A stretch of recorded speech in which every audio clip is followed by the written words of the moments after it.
କାକରରୁଦ୍ରପୁର ସେବା ସମବାୟ ସମିତିରେ ଖୋଲିଲା ଧାନ ମଣ୍ଡି। ବାଲିଅନ୍ତା ବ୍ଲକ ଅଧୀନ କାକରରୁଦ୍ରପୁର ସେବା ସମବାୟ ସମିତି ପକ୍ଷରୁ ଆଜି ଧାନ ମଣ୍ଡିର ଶୁଭାରମ୍ଭ ହୋଇଛି।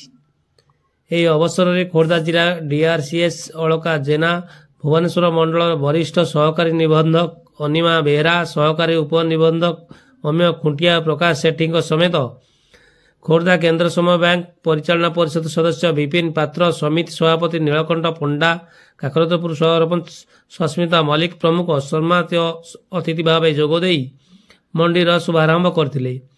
ସପ୍ତାହର ପ୍ରତି ସୋମବାର, ବୁଧବାର ଏବଂ ଶନିବାର ଦିନ ଧାନ ସଂଗ୍ରହ କରାଯିବ ବୋଲି ସମ୍ପାଦକ ହେମନ୍ତ କୁମାର ନାୟକ କହିଛନ୍ତି। ସେହିପରି ସମିତି ପକ୍ଷରୁ ଖରିଫ ଋତୁରେ 30,000 କୁଇଣ୍ଟାଲ ଧାନ କିଣାଯିବ। ପ୍ରଥମ ପର୍ଯ୍ୟାୟରେ 3,000 କୁଇଣ୍ଟାଲ ଧାନ ସଂଗ୍ରହ କରାଯିବା ଲାଗି ସୂଚନା ମିଳିଛି।